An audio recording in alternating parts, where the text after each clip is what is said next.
Hello everybody and welcome back. I am Abe with Mystic Gen Mara. I am a small town mystic from the middle of Idaho.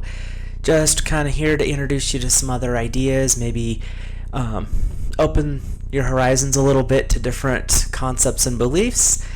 And it is the last week of December. It's also the last week of 2022, as weird as that sounds to say out loud. And this is, I believe, my 100th video on these two platforms, so that's pretty cool. And unfortunately, I'm not doing this live. It's a pre-record because I have another engagement tonight, but I am keeping up with my one video every day this month. And this one is the continuation because the last week of the month so far since I've started my channel, I've done introductions to different spiritual entities. At first I did the angels, and then the last week of November I did a really short interview, give or take short, introduction to the fairy, and then this week I'll go a little bit more deeper into a couple of the clans within the fairy, followed up, depending on where we're at with time, I might do a guided meditation at the end. If it gets to be a really long video by that point, I will skip the meditation and we'll do it in January, the last week of January. So just as a heads up, that's where we're headed. If you haven't seen the first video about the fairy, I have them linked on both platforms in the comment section or in the description of the video. Also in the description, there are a few links. One is for a book on fairy gardens, and then there's actually a small kit for fairy gardens. The thing with the fairy garden that makes me kind of chuckle is it's doing twofold. You're reconnecting with the more spiritual aspect of nature and the fae, but you're also activating a little bit of your inner child's, that inner playfulness, and because the little kit is down there and it's really super cute. That's the reason I picked that one. But it's a kit where you can paint and then you can plant some, whatever random seeds in there, and you can basically grow your own fairy garden, which is super fun. Over the years, I've done different rock gardens that are always been themed somehow into the fairy, even before I worked with them. So this was kind of a fun way to introduce you to that if you've never done it.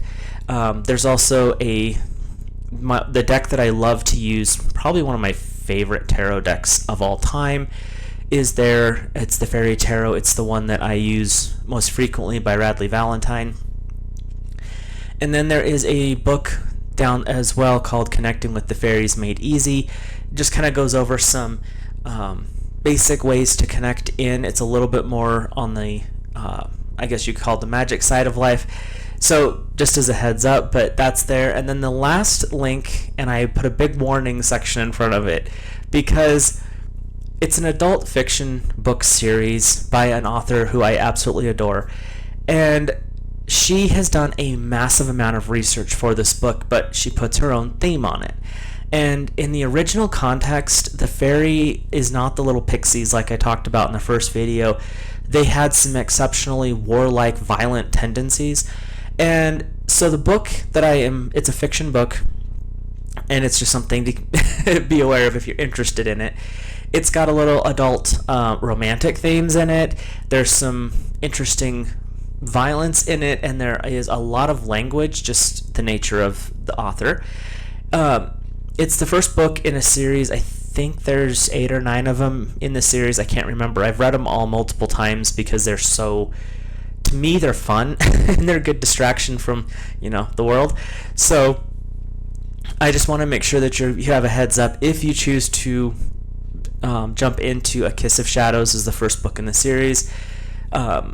Just be aware that it's not like the kids, oh look, it's a cute little fairy. These are like the ancient gods fairies, and so it's a lot more intense, but it is kind of a fun concept. It's an alternative history version where I can't remember, one of the presidents gave the fairies, because they were being kicked out of Europe, the rights to come to this country in the United States back in the early 1900s, late 1800s, something like that.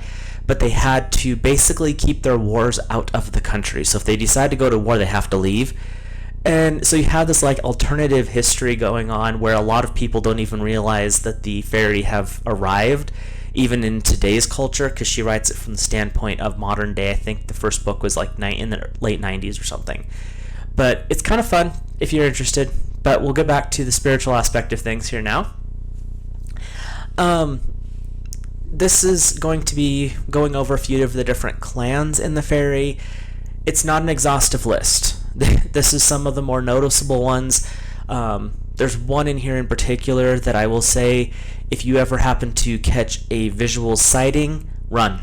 Just that simple. They're not someone you want to mess with. The other ones are pretty neutral or kind of entertaining, if for nothing else. But right off the bat, like a lot of things in the world, excuse me, we have two courts within the fairy, or the fae. The fairy is the realm, the fae is the culture, is the entities. And the two courts within the fairy are where every other branch of the fairy falls. So they all fall under one of two groups. These two groups are the Seelie and the Unseelie. The Seelie are those of light, and the Unseelie is those of dark. Modern belief is that the Seelie are here to help us and love to work with us, and the Unseelie tolerate us and randomly choose to be helpful. And they tend to hang out with dark witches. That is the current belief. But when you go back far enough, it was those of beauty and those of light were the Seelie, and those of a grotesque nature or dark were the Unseelie. But the thing with the Fae that's interesting, and this is something to always be aware of when you work with these entities, if you choose to go this route, not everything is good versus evil following the modern concept of light versus dark. Some of the Unseelie were extremely helpful and favorable to humanity, and some of the Seelie, those of the light and beauty, were vile. So their looks and what court they were in really had nothing to do with how they treated humans, just as a heads up. Let's start off by going over probably one of the most interesting and gentle, helpful clan of the Fae. These were some of the first ones that I became aware of, and when I started working this direction, these were some of the first ones that came forward. And they tend to be really friendly to humans, just as a natural reaction. There's something about them, they like us, which is cool. The brownie, so named because they tend to be brown like the soil that they tend. They stand around 3-ish feet tall. Some of the leaders and the more powerful ones will be as tall as 4 feet. They tend to wear brown clothes, and they have little pointed ears. In modern pulp culture, they're associated with the house elves of the Harry Potter series, except with a significantly more cheerful personality and less likelihood to cause accidental injury to people they're around. They love to be helpful, especially on the farms and in gardens. Even if it's just a windowsill garden, you have something like that, you're going to be more apt to attract the attention of a brownie. They have an aversion to large groups, just in general. They are a lot like a lot of our modern day empaths, who putting them in a large group makes them very angry and edgy. So rural country living is more their style. As far as being in cities, you might find one or two that will come into a city, but for the most part, not happening. It's not their thing. That much metal and that much concrete really offsets the delicate balance of a brownie, so they don't like that. They are very connected with the earth, and when they are not working with a family, they tend to be underground, subterranean dwellers. And the interesting thing that I have found about them, there's a lot interesting. This topic is fun to me, so sorry. They bond with your pets first in a lot of cases. So if you have a cat or a dog and all of a sudden you notice that they're spending a really weird amount of time in a certain part of your yard, they have a brownie that's decided to show up. The other thing they do, they are very orderly, they like cleanliness, and they like everything to be neat. So if you keep yourself in a more orderly home, they tend to be the ones, when you hear about people who have their houses mysteriously just stay clean and that they don't really do much with it, generally it's because there's a brownie that's hanging out with them, because they love to make sure things are orderly and neat. Even though they tend to live underground, they're very hygienic. If you choose to start working with them, things that you want to leave out as offerings, if you, like I said in the first video, it's kind of a good idea to do this. They prefer milk, cream, honey, and really any form of sweet. They like candy. They love sugar. The way that we humans have developed our amazing concoctions, they just love that stuff. So just something to also think about if you start working with them. Brownies are nocturnal. They don't like to be out in the daytime. They prefer to work at night. They tend to be very shy, and what you may see the results of their work even if you never actually see them. And I mean, if over time, if you develop, your third eye area, you may be able to start seeing them visibly, but they tend to not work in that realm so much. The one thing that will incur their wrath, and this is a big one, is cruelty to animals. They don't tolerate that well, but for the most part, they're extremely peaceful and helpful. The other thing, and you may already have one with your family if you have a lot of those type of benefits coming through, the brownies are very long-lived. We're talking 400 to 500 years average lifespan for them, so they can even live longer than that. And if they bond with a family, they will be with that family line for generations, as long as the family basically holds a level of respect for them or for nature. Sometimes they don't want the family to know that they're there, so as long as the family is working with nature in a positive way.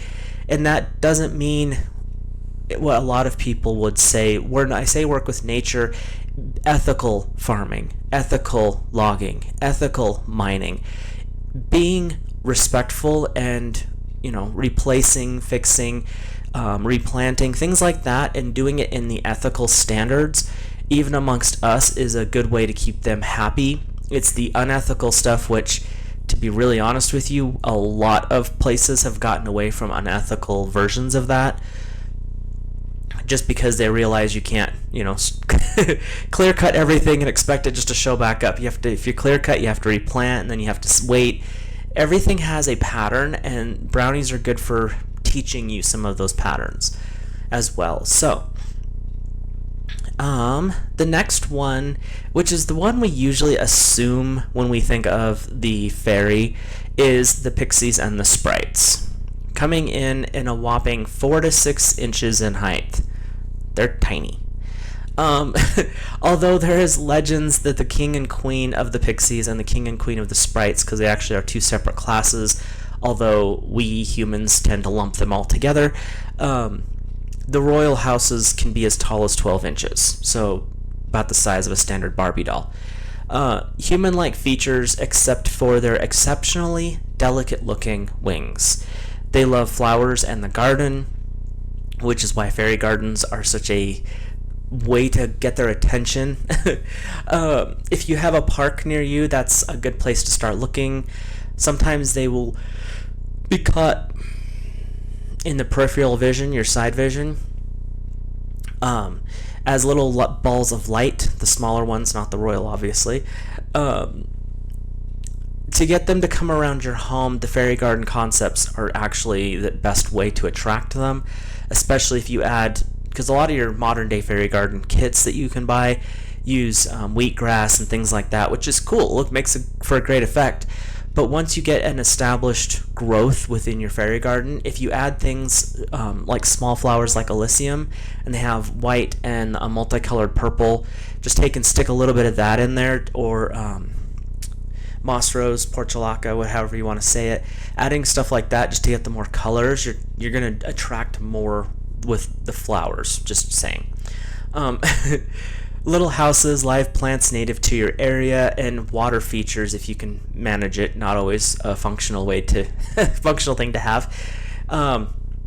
Are good ways to develop the fairy gardens. You can actually build fairy gardens outside as well. They're just a lot more small flowers, stone pathways, even putting up the little rock houses for them. And even if you're not going to go that direction, if you have a place outside where you can put like a bird bath, that is also attractive to them because they tend to hang out with birds. So the one thing with the sprites and the pixies is these are where we get the pesky fays.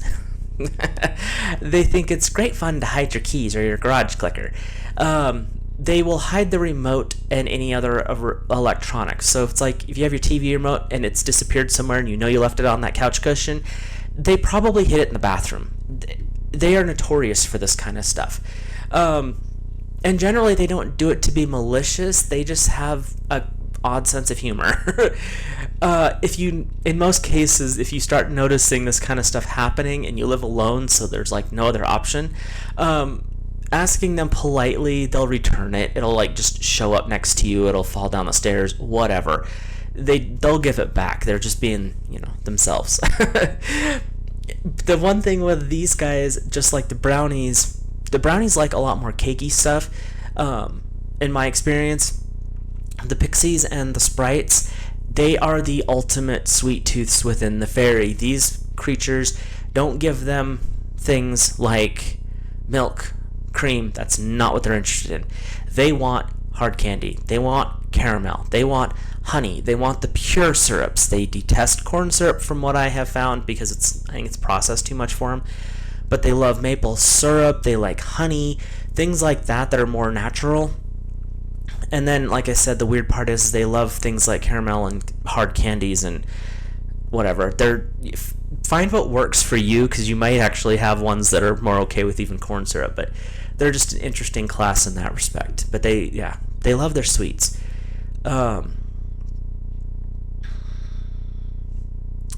So this is one of the ones that don't deal with. This is in here for historical reference.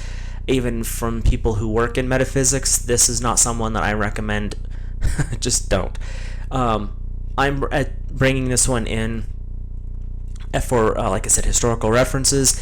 This is an exceptionally dangerous one, not the most dangerous in the fairy, but it is dangerous. Do not work with or contact this at all. It's part of the Unseelie realm, so this one actually fits the bill for being dark and evil. And that is the Banshee. The Banshee is a dark omen bringer. They show up individually when someone is going to die that night. They are not a long-term portent. They are this is happening in the next 12 hours type of a thing.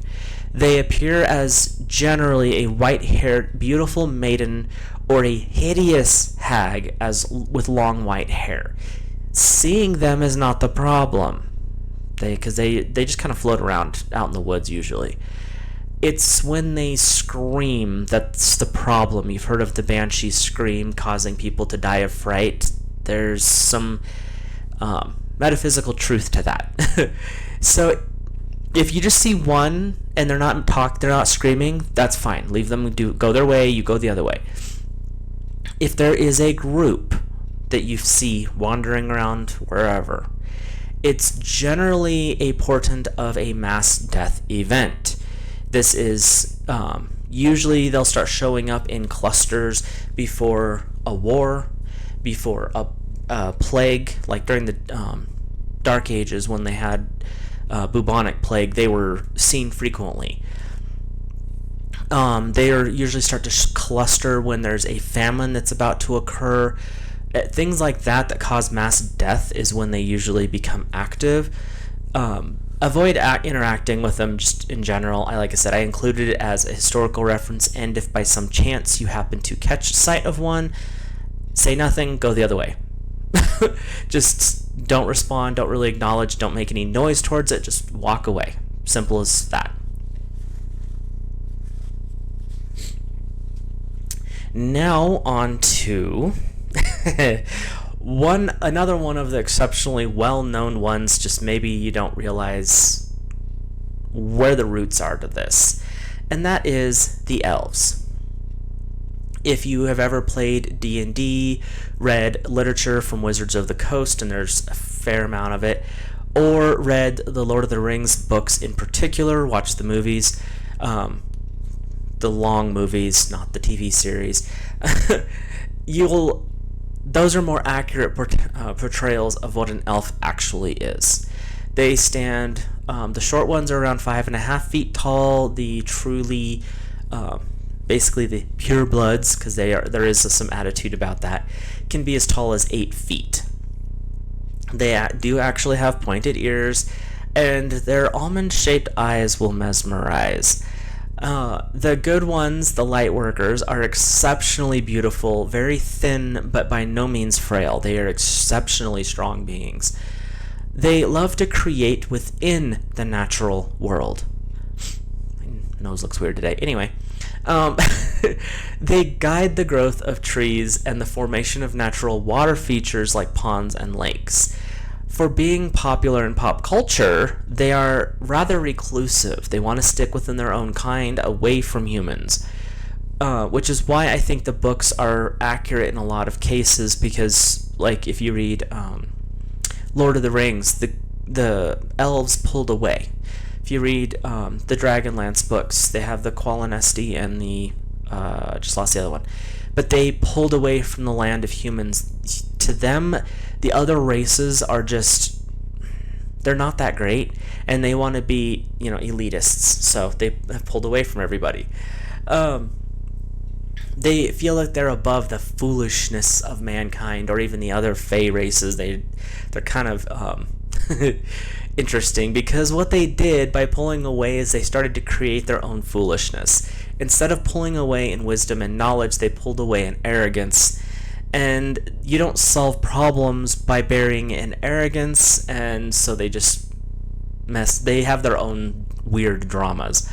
Dark elves, though, are the outright hostile to the world of man, as well as the other spiritual races. They are not pleasant creatures.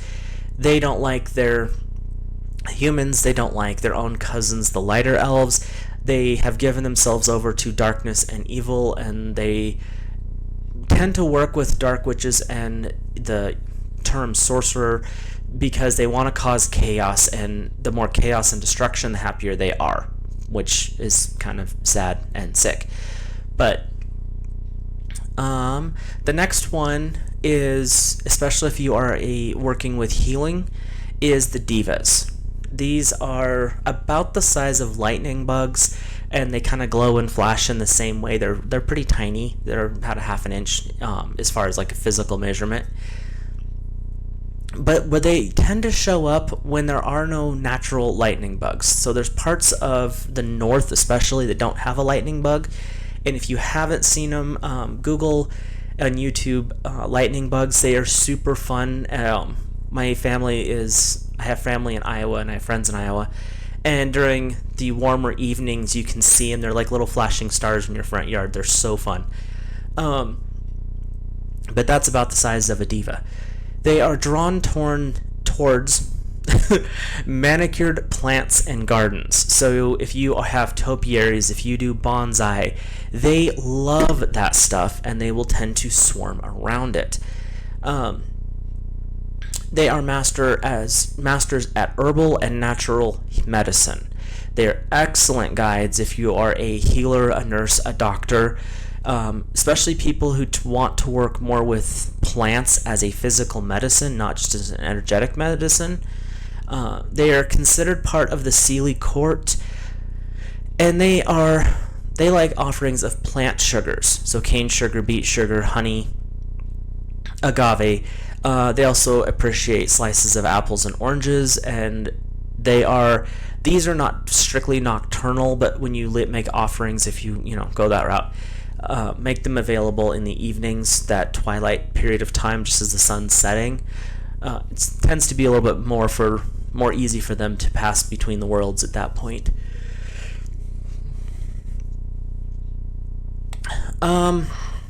This is one I wasn't going to actually include because there has been a lot of talk lately about them. There's been some less than interesting movies made, and when I was writing this up originally, I skipped to the next section, and this particular group got a little upset with me about that. So I include them here because of their request, not because I thought they should be in this group. And it's nothing personal. It's just I'm doing an introduction of certain ones, but here we go. This is the merfolk, the mermaids and mermen, and there actually are both genders under the sea. They are the underwater fairy kingdom. They span both courts, the Seelie and the Unseelie, and so it depends on, again, who you're working with as to whether you get the Seelie merfolk or the Unseelie merfolk. The good ones are the ones that help sailors to shore after a wreck. They lead sailors through treacherous waters, and in general are exceptionally kind to humans on the rare occasion that they interact with them.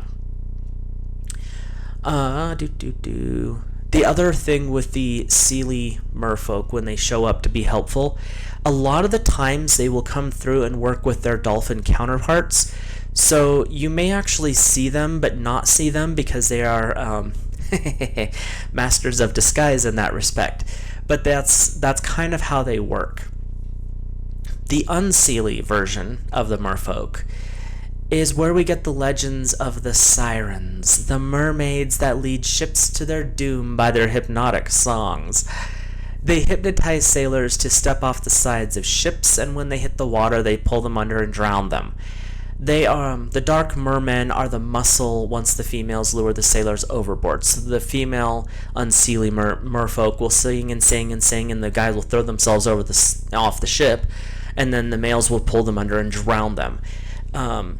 Some legends say that they actually feed on human flesh. I wonder if that's just nightmare fuel, so have fun with that. Anyway, the next one that is kind of related to the merfolk, but it's not fully merfolk, is one that I actually heard about from a romance novel. Yes, that's a guilty pleasure. I randomly will toss in, those disgusting romance novels. I can only read so much nonfiction, historical fiction, and science fiction, fantasy stuff. Every so often you gotta throw in a little bit of romance just to break the pattern. And I picked up this book on accident. And I couldn't even tell you the name of it, somewhere in my storage unit. But it talks about a group that are called Selkies. They are a fae that looks human, but can shapeshift into seals, and it's pretty specific that they're seals. They tend to look like gray seals or the great seals in water, but they take on the look of a beautiful woman or the most handsome man or a fairy, depending on who's around them when they come onto land. They are seen on land primarily during one of the 8 primary Sabbats. Some legends say that the Selkie, when in human form, carries what they would call their seal skin. So it's like they peel it off and carry it somewhere like in a purse or a backpack. The story goes that if a human man or woman could marry a Selkie, if they could secretly steal the skin. In most of the legends, they reference it as female that gets her skin stolen. She always will find the skin in the stories that I've read, and she returns to the sea. In a lot of cases, she will eventually return to her man, the husband, but only on the 8 Sabbats. It's the only day that she can shift out of that time into the human and be able to go back. In some versions, she will get enraged by the stealing of the sealskin and will attack before she goes back to the sea. The other, like the male ones, are a little bit different. The legends about them is they come and go, kind of like, a man at every, or a woman at every port kind of concept. But there is a way in the legends that say you can summon a male Selkie as a lover. You can cry exactly, and they're very specific with this number, so good luck on this one. You can cry 7 tears into the sea or ocean, and that would summon him. fun history. Good luck crying only 7 tears. Um, they are generally considered part of the Seelie court due to their immense beauty when in human form. Okay, so this next group is a unique group. I had to see which group I was going with here. Some call them part of the Fae. Others say that they are the gods of the Fae. And that is the Tuatha De Danann, the people of the goddess Danu. They are an anomaly of the fairy realm. Some legends hold that they were gods in their own right, but were driven away from human society because one of the stories says they were warring so much they were starting to affect the human world too much, so they were driven away. Danu, which is a goddess, the Dagda, and the Morgaine are all part of the Tuatha De Danann. It has been in my experience, that they are not part of Seelie or the Unseelie. In meditations, in that type of working, these guys do not sit within a court. They tend to be significantly energetically above the Seelie and Unseelie courts. They are hard to approach, but they are not hostile to humans, as a lot of the other groups can be. They are featured prominently in stories and myths all the way up through the modern times. Most modern Celtic pagans honor them as in their godhood status, and they are the ones that choose to interact with humans. It is rare that a human can actually approach the Tuatha De Danann. They are strictly here as a reference point in case you end up with a really powerful, strong type of energy coming through in a meditation. Then there's a possibility, but just as a heads up, they were classified as deities in their own right, and they were not they're like I said, they're not hostile to us, but they're not easily approached either, just because of their frequency. Let me grab a drink.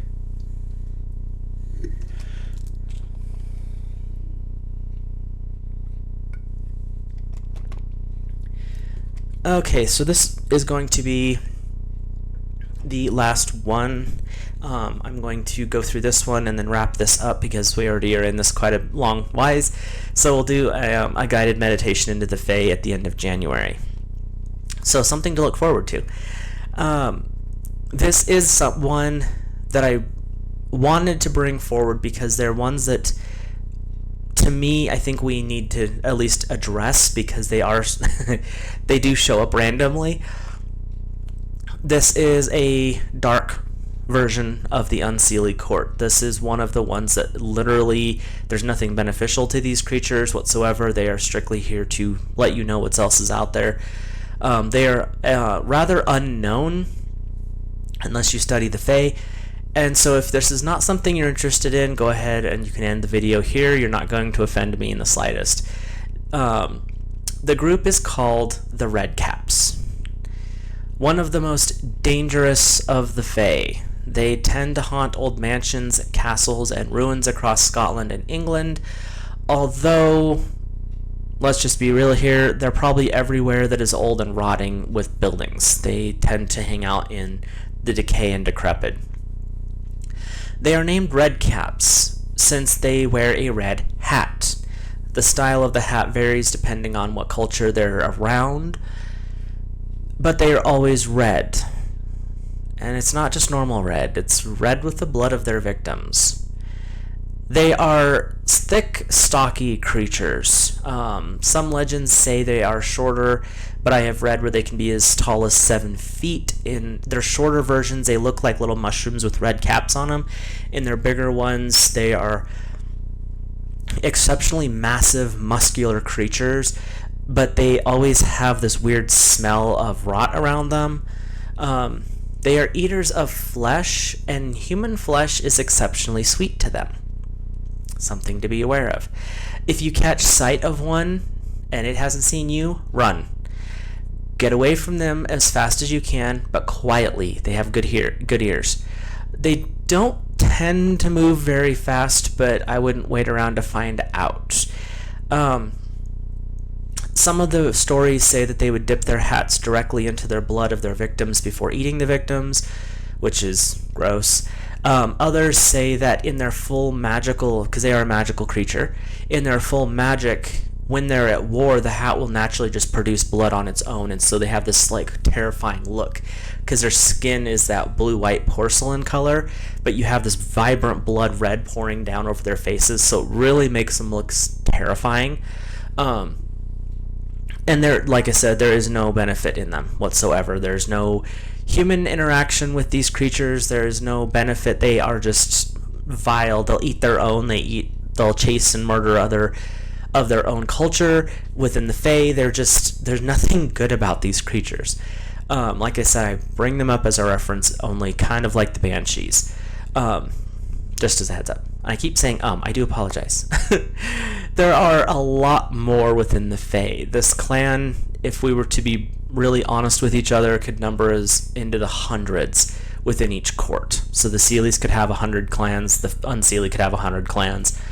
Some are very happy to work with us humans, others are really not impressed with us and will not be okay if contacted. Other ones are blatantly hostile, as I just referenced one of them. Do your research before contacting the Fae, just in general.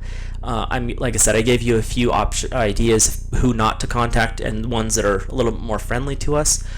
Divas are across the board safe. They are just super sweet creatures to work with. And like I said, if you are someone who works with the healing arts, you're going to attract divas whether you want them or not. It's just whether or not you choose to work with them is the key to that, but they will show up. Elves are across the board neutral. The light elves, the dark elves are just bad just everywhere, but the light elves are neutral. They'll either work with you or they won't. They'll show up or they won't. They are their own quiet beings over there. Brownies are good, pretty much across the board. Just don't be disrespectful to them or to the natural world. And the Tuatha De Danann are the gods above the Fae. And they are the ones, like I said, that are not hostile to us, but they're not easy for us to contact because they're on an entirely different energy field than us. The others are there just to show you what can exist in the fairy realm. Do not contact the Redcaps. Do not contact the Banshees. They're ones to look out for if you happen to see them go the other way. So, let me bounce down here. I need to make a note real quick because it took a little bit longer than I thought.